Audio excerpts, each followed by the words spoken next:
vous allez bien. Dans cette vidéo, j'avais envie de vous faire un make-up super frais pour l'été, quelque chose de glowy, un petit peu rosy, très glam. Donc si vous voulez savoir comment j'ai réalisé ce look, je vous laisse avec la suite de la vidéo.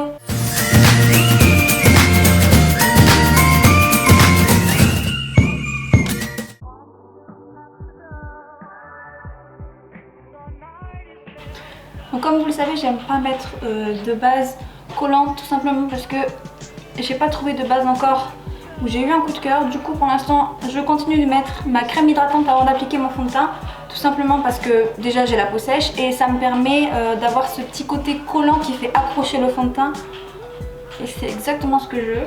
Vous voyez à quel point j'ai la peau sensible, à peine je mets de la crème hydratante, tout de suite c'est rouge. Je prends mon fond de teint, toujours le Double Wear d'Estée Lauder.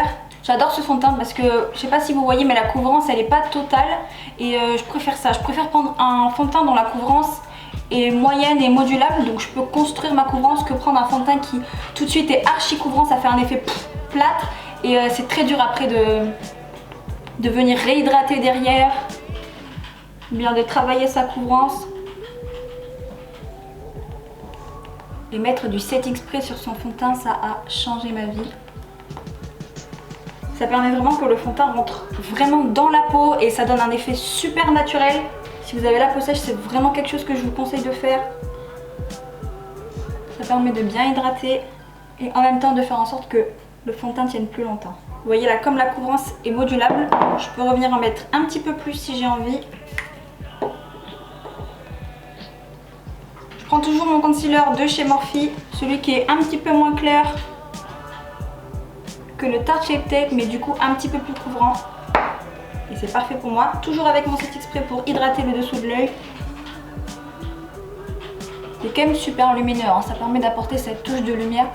Avoir un concealer qui est plus clair que la couleur de son fond de teint, ça permet vraiment de venir illuminer le regard et ça donne un effet super naturel, je trouve. Vous le savez, en ce moment je mets une deuxième petite couche parce que ces bleus ne sont pas décidés à partir.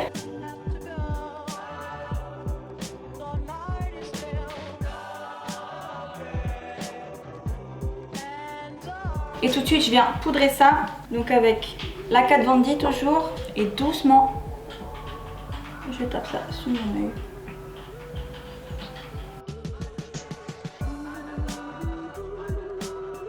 Maintenant que mon visage match un petit peu plus mon corps, je vais venir poudrer mon teint.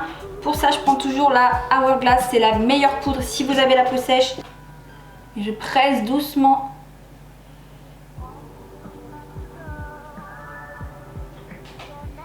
Elle a vraiment un rendu super léger, super naturel. C'est ce que je cherche en fait. Comme j'ai la peau sèche, je vais plus aller vers des produits hydratants et des produits un petit peu plus liquides comme le fond de teint ou le concealer. Et pour la poudre, je vais chercher quelque chose de très léger, de très fin sur la peau. Et à contrario, si vous avez la peau grasse, vous allez plus aller vers des fonds de teint qui sont un petit peu plus couvrants. Vous allez en mettre moins. Et par contre, vous allez vraiment chercher une poudre qui tient très bien et qui absorbe toute l'humidité, comme par exemple celle de chez Laura Mercier. Je sais que les gens qui ont la peau grasse adorent cette poudre. Pour moi, c'est juste impossible de la porter. J'ai fait mes sourcils, je vais pouvoir passer aux yeux. Je prends toujours ma palette de Jacqueline, c'est ma palette préférée. Vous allez me voir l'utiliser H24. Et je commence par ma teinte Silk Cream, donc c'est la troisième juste ici. C'est toujours la teinte par laquelle je commence parce que tout simplement c'est celle qui se rapproche le plus de ma couleur de peau et donc qui va me donner cet effet le plus naturel possible que je cherche. Donc je prends mon pinceau numéro 32, hop, et je commence par la zone de transition.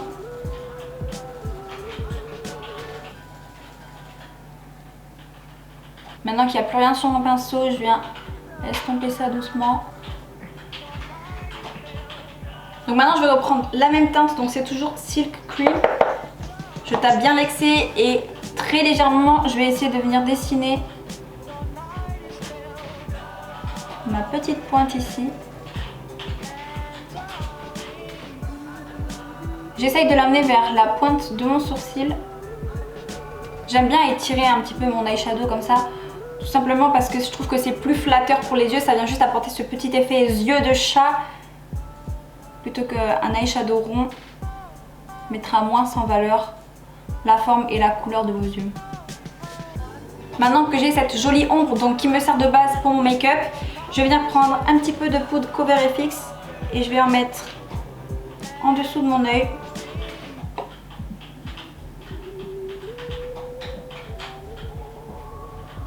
Ça me permet donc toujours de ramener mon eyeshadow vers le haut et surtout de garder le dessous de mes yeux bien blanc, bien propre,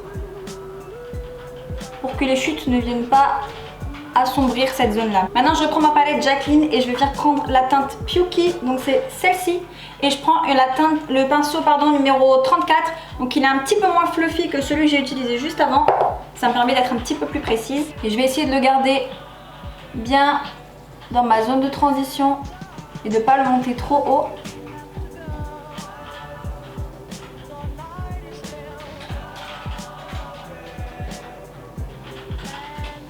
Et je viens toujours blender avec avant-arrière de la même manière, mais tout simplement je ne remonte pas aussi haut.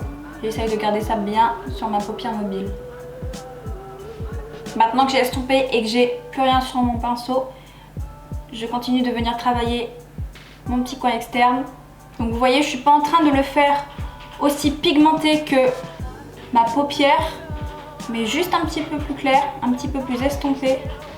Ensuite je viens prendre une nouvelle teinte, donc c'est la teinte Buns, juste ici c'est celle-ci. Donc c'est un marron mais il a des sous-tons un petit peu rosés, donc c'est exactement ce que je veux pour mon make-up d'aujourd'hui.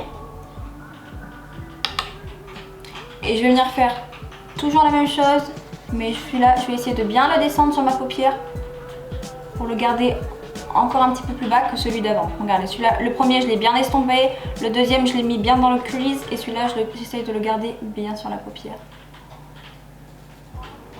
Maintenant que je suis arrivée là, je vais juste enlever la poudre que j'ai sous les yeux.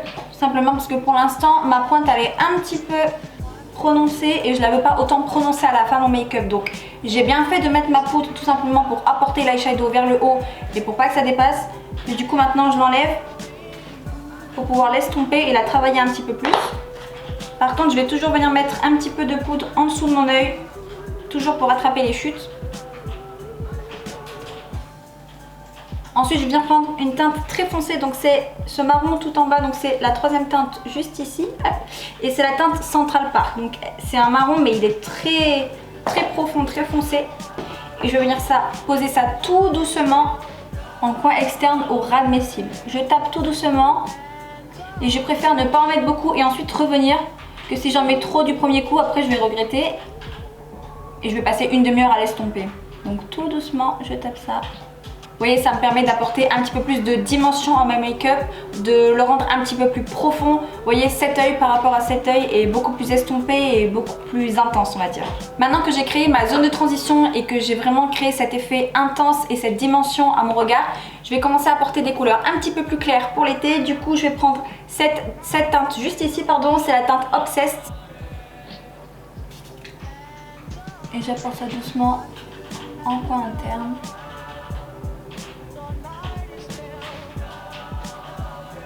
Donc là vous voyez, je me suis arrêtée dans cette zone là tout simplement parce que je ne veux pas apporter la lumière dans le coin externe. Je vais venir faire une petite transition avec une autre couleur. Et là je vais prendre la deuxième couleur juste ici, c'est la teinte SBN. Et je viens tapoter ça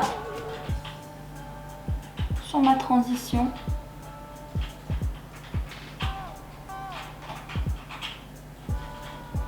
Je ne l'apporte pas jusqu'au coin externe tout simplement parce que j'ai envie de garder le coin externe très foncé et créer cet effet 3 dimensions avec très clair, transition et foncé. Maintenant je viens avec mon pinceau que j'ai utilisé tout à l'heure pour la teinte la plus foncée, donc Central Park.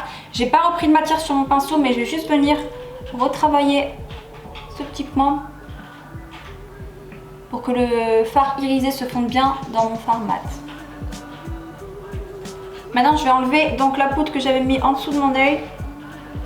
Et comme j'ai pas envie que ça sèche et que ça craque mon concealer, je prends mon éponge, je mets un petit peu de spray, je tape pour être sûre qu'elle est humide mais qu'elle n'est pas mouillée. Et je viens taper ça tout doucement en dessous de mon œil pour réhydrater un petit peu là où j'ai poudré tout à l'heure. Maintenant je vais venir m'occuper de ma ligne du bas, donc je reprends ma palette et je vais venir prendre la teinte Puki juste ici, donc c'est la seconde teinte qu'on a utilisée tout à l'heure. Et le pinceau c'est le 456. Et j'apporte ça en coin externe.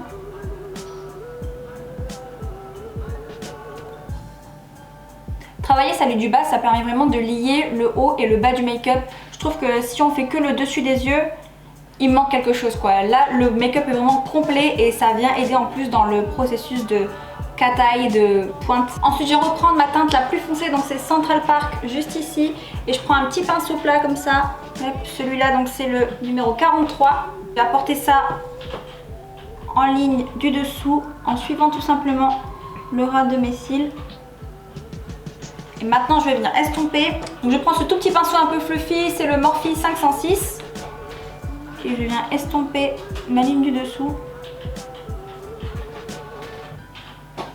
Ensuite, je reprends ma palette et je viens prendre la teinte Beam juste ici, donc c'est la deuxième. Elle est très claire et ça va me permettre d'apporter une petite touche d'highlighter. Donc toujours avec mon spray. Et là, je viens apporter ça en ligne de sourcil.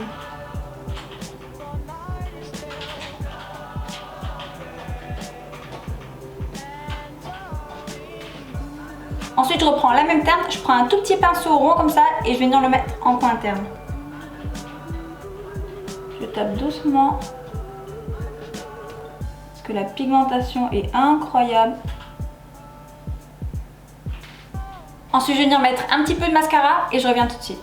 Ah, on dirait une transition de TikTok, je hurle. Maintenant, je vais venir m'occuper de ce visage qui est très pâle. Donc, je reprends la palette Kat Von D et je vais venir prendre la teinte du milieu. Et on va bronzer tout ça pour apporter ce visage à la vie.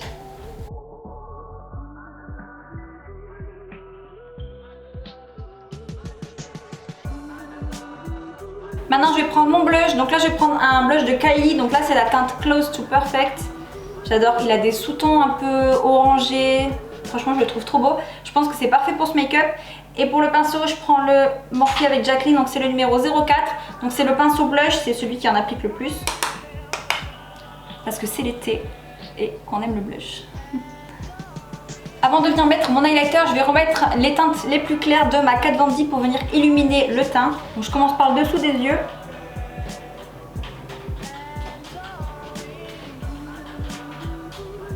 Voilà, rien que ça déjà, ça fait du bien. Ensuite, j'en mets un petit peu sur le nez, entre les sourcils.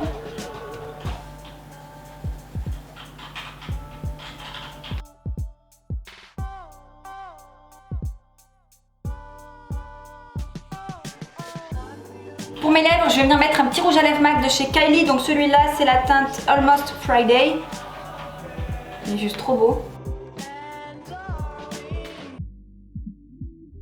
Ensuite, par-dessus, je vais... je vais venir mettre un petit rouge à lèvres satiné. Donc celui-là, c'est la teinte Badass Beige de chez Maybelline. C'est vraiment mon rouge à lèvres préféré. Je le mets n'importe quand, même quand je suis pas maquillée. Je mets juste ce petit rouge à lèvres et tout de suite, ça donne un effet...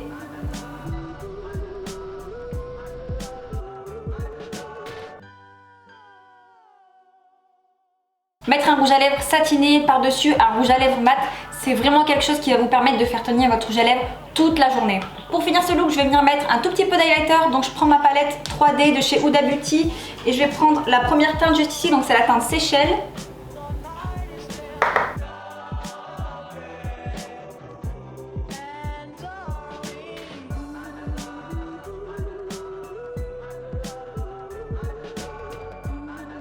Je vais venir mettre un tout petit peu d'highlighter. Un tout petit peu d'highlighter. Un tout petit peu d'highlighter. Un tout petit peu sur le front, le menton. Je pense que là on est pas mal. Et si j'ai la main un petit peu trop lourde, je viens estomper avec mon éponge pour donner cet effet un petit peu naturel. Et voici le look final. J'espère que cette vidéo vous a plu. Merci de l'avoir regardé jusqu'au bout. Si vous voulez voir mes prochaines vidéos, abonnez-vous à ma chaîne. En attendant, je vous fais plein de bisous et je vous dis à bientôt. Ciao!